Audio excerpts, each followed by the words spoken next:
Top focus. The festival season is here. Big festivals like Durga Puja, Deepavali is just around the corner. Your holidays have been approved by your boss and you're all set to book your air tickets for home. But before you do that, let me tell you that your air travel is going to get costlier. The price of your air tickets were already high owing to the festive season. Now it will go up even more as the oil marketing companies have increased jet fuel prices by a significant margin. In the national capital, the cost of jet fuel has been hiked by 14% to 1.12 lakh rupees per kilogram, which is the highest since December 2022. Now, ATF prices vary across different states in India due to local taxes impacting the cost of air travel in various regions. Now, those are details of other metro cities on your screens. September is the third straight month when the oil companies have decided to hike the fuel price. In August, the air turbine fuel was increased by 8.5%, while the hike was 1.65% in the month of July. The festival season typically sees higher air travel, and in the last 3 months, ATF prices have gone by approximately 24%, which can significantly impact airlines' operating costs and potentially lead to higher airfares. So what is driving the surge? The rise in global crude oil prices has been a key factor influencing the rise in jet fuel prices worldwide. Now, over the past 3 months, the crude oil prices in the international market have jumped nearly $13 per barrel. From a price of nearly $75 per barrel in June, crude oil was being sold at over $86 per barrel, at least until the end of August. Simply put, today's hike in jet fuel prices comes at the heel of this month-by-month increase in crude oil prices. And a consequence, the oil marketing companies have had to make necessary adjustments to jet fuel rates to keep, of course, its operating costs in check. Let me tell our viewers that air turbine fuel accounts for 40% of the airline operating cost. This rise in the jet fuel price comes 3 months after the aviation minister, Scindia, urged 5 states to lower VAT on the aviation turbine fuel. He had written a letter to Bihar, Tamil Nadu, Delhi, West Bengal and Assam, as these states didn't move to lower the VAT regime, while other 19 states and UTs had already done so after Scindia's intervention. The union minister said this as the finance ministry didn't concede to the aviation ministry's old request to lower excise on ATF, and that tax cuts by states was the only way to rationalize jet fuel prices. Let's listen in to the aviation minister and what he had to say in March last year. If you look at the Laffer curve example in economics, if you lower tax rates, you will actually increase buoyancy of revenues. And I'm very glad to report to this House that prior to my taking over, we had 11 states that charged VAT rates on ATF between 1 to 5%, and we had 25 states that charged VAT rates between 15 to 30%. That position today, and through you, Madam, I'd like to thank the chief ministers of all those states. We have reversed that equation. 12 states have reduced their level of VAT from 25 to 30% down to 1 to 4%. While the centre has lectured the states enough on tax cuts, it is itself making the lives of Aam Aadmi difficult by raising the fuel prices. Is it fair to target the taxpayers by unfair means?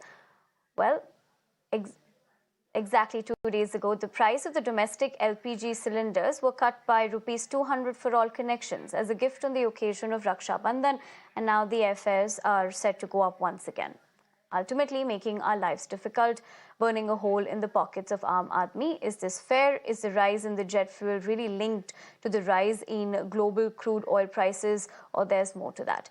Well, I'm asking these questions to my colleague Samir and guests joining me today, but let me go across to my colleague Samir first. Samir, this is clearly not great news for the Aam Aadmi, but just to draw things into perspective as far as this move has been made, if you could tell us what is really driving the surge?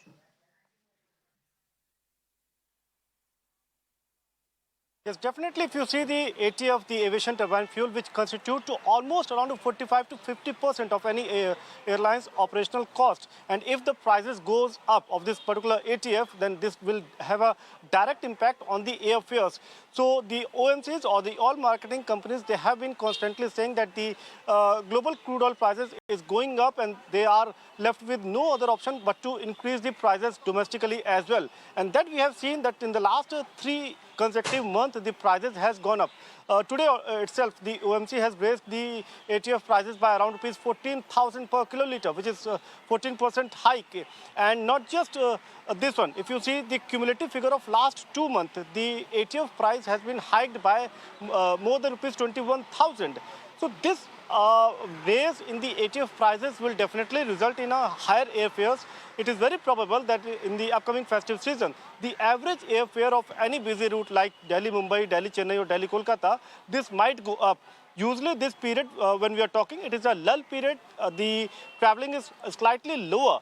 But when the winter schedule kicks in, when the festive season starts, the traveling jumps up, the air passengers number jumps up, and the rise in demand and the rise in ATF prices will strongly result in the higher airfare prices. And that we can see, and many experts have suggested that the average airfare on these busy routes can even touch up to rupees 7 to 8,000. So that's definitely a major cause of concern.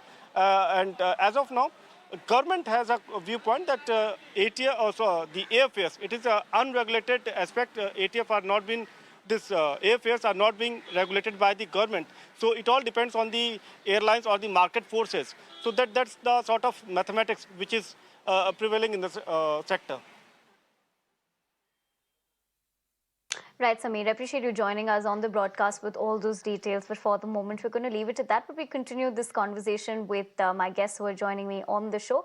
Parvez Damania, aviation expert, and Devesh Agarwal, chief analyst, BangaluruAviation.com. Good evening to the both of you. Thank you very much for taking the time out and speaking to us. Devesh, let me begin by asking you this. This is clearly not great news for the common man, like I was asking my colleague as well, especially the timing of the same, as of course festive season is around the corner as well. But what do you really believe is causing the surge in prices that we're seeing, this cascading effect too? Hi, good evening. Firstly, thank you for having me. Uh, Yes, you identified it correctly that basically it is a change in international global crude prices. In India, the aviation turbine fuel is actually the one that is, shall we say, is given the maximum freedom by the government to the oil marketing companies. So they'll, pardon me saying, they do make a pretty profit on aviation turbine fuel, but they also, it's very well tuned to, the international global prices. Just to give you a comparison, September 1st last year, the fuel prices were 1,22,000 rupees per kiloliter, means 122 rupees a liter. And they steadily fell down to about 90,000 rupees thereabouts in the month of June.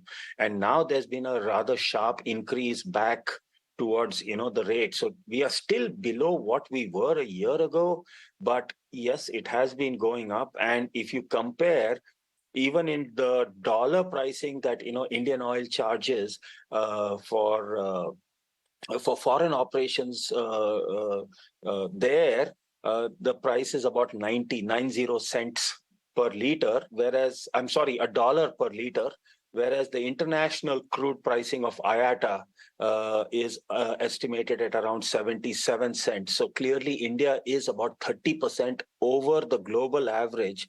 I cannot put that down to just domestic taxes. Sorry, on international operations, taxes don't apply. So I do not know how the oil marketing companies are marking up the price of ATF so high when compared to the international crude prices. Right, Devesh, as you make those significant points, let me take that across to Parvez. Parvez, is that how you view it as well, as far as we're seeing this cascading effect? First and foremost, this increase in fares definitely affects the consumer. Today, India is the third largest market in the world.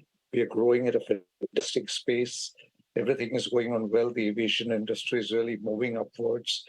I wish the government would look not aviation flying as not as a luxury product, but as an infrastructure project. Today, the growth of the country definitely is reflected by the aviation industry, I feel. And today, just recently, there's a 14% jump. Airlines always work on very wafer-thin margins, and this airlines will have no option but to increase the fares. And if the fares are increased, definitely it'll affect the consumer. This is a holiday season, and I wish the government would have considered not increasing the fuel prices at this time of the year. See, 40% is the cost, 40% of the cost of the fuel. We are back to December 2022 prices, which were very, very high.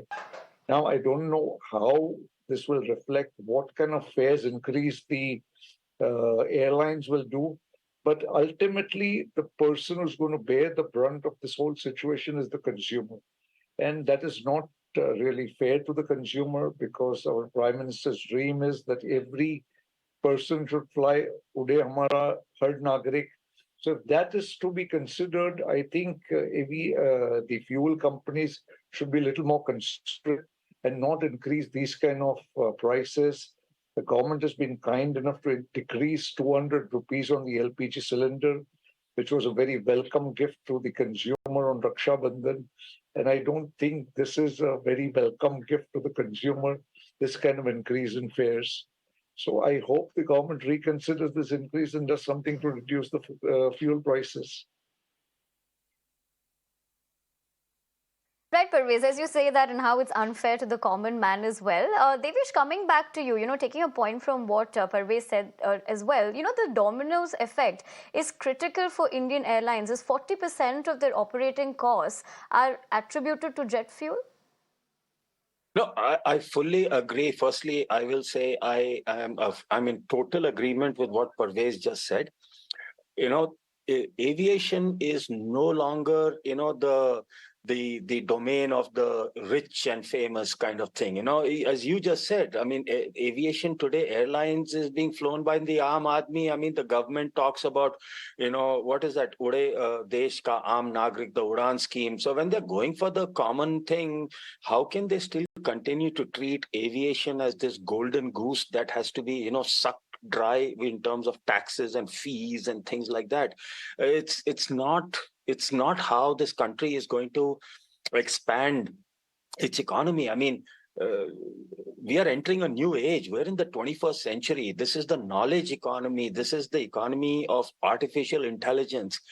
This is a time when people need to, they can't be sitting and just traveling back and forth on long distance. India is a very large country. We need to have air travel. It's not limited to, surface travel.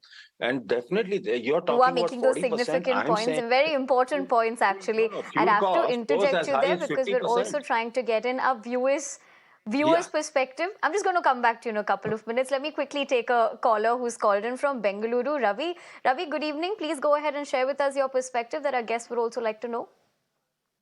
Yeah, hi. Good evening. This is Ravi speaking from Bangalore. And with respect to, very specific to this airline cost, right, there are a few aspects where you can work out the nitty-gritties. There are certain things, like you said, the fuel cost, the other things which are not dependent on India alone. It depends on international market. It depends on fuel prices and other things. But there are a whole lot of other things which depend on the central government totally, like the charges which are paid to use the airport, the charges which are paid, the taxes which are paid by the airline companies to the central government for parking their planes. There are a lot of other things which are hidden costs. If you can do something there, I think that will reduce the cost of the ticket overall. That can be passed on to the passengers. That's point number one. And if you want to keep the flyers delighted, right? I mean, like somebody was telling, if there are taxpayers, you give them special privileges, right? Like if you're a taxpayer person, you give them a special queue with a special entry kind of a thing, so that they are also delighted and they say, okay, we are as a taxpayer, I'm getting certain advantages. I'm in a special queue, and there's a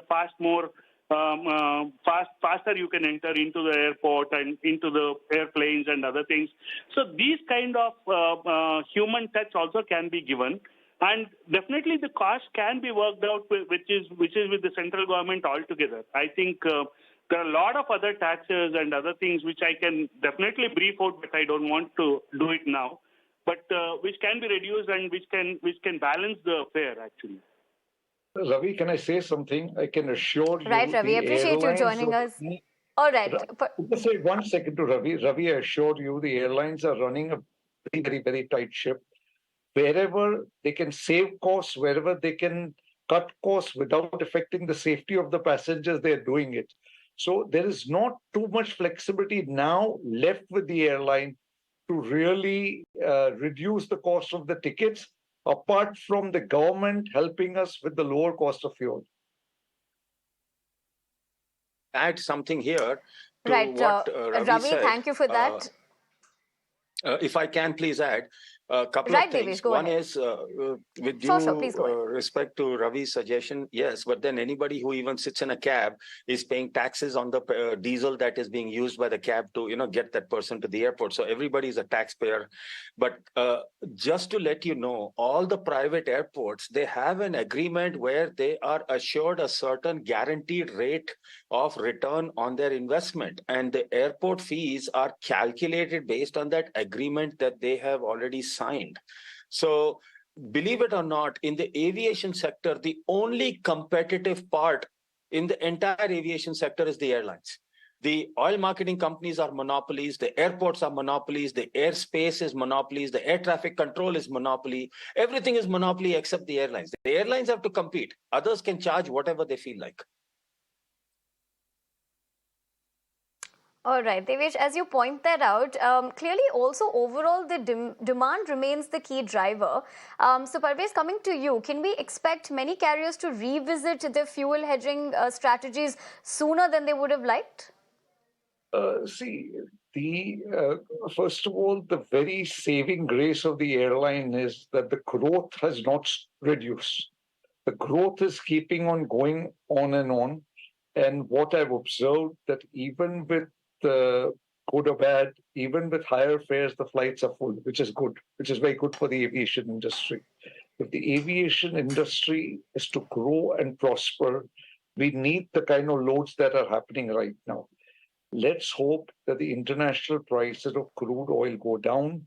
The government is kind enough to reduce the fares, and the growth of the aviation sector and airlines keep on going. Like I again said, airlines, the margins are very wafer thin. We not only have to fight the cost of the fuel, but also a tremendous amount of cost of the airline is in dollar terms. And you are fully aware that the dollar is not reduced or going down, it's going up and up. So airlines are doing whatever they can to reduce costs, to put costs in a better perspective, but there's a limit to how much they can reduce things at. So ultimately, if there is no alternative left, they will ultimately have to increase the fares, which will, as I said before, which will be very unfortunate to the consumer and the common man using the airlines today. Right. As you pointed out, Parvez, Devesh, is that how you view it as well, that airlines are doing all that they can, and this is probably a situation that has cropped up because of this cascading effect too? Oh, very much. If you see, I think there's a very famous quote. I think it was attributed to Richard Branson. He says, how do you become a millionaire? He says, you start off as a billionaire and you invest in an airline. So,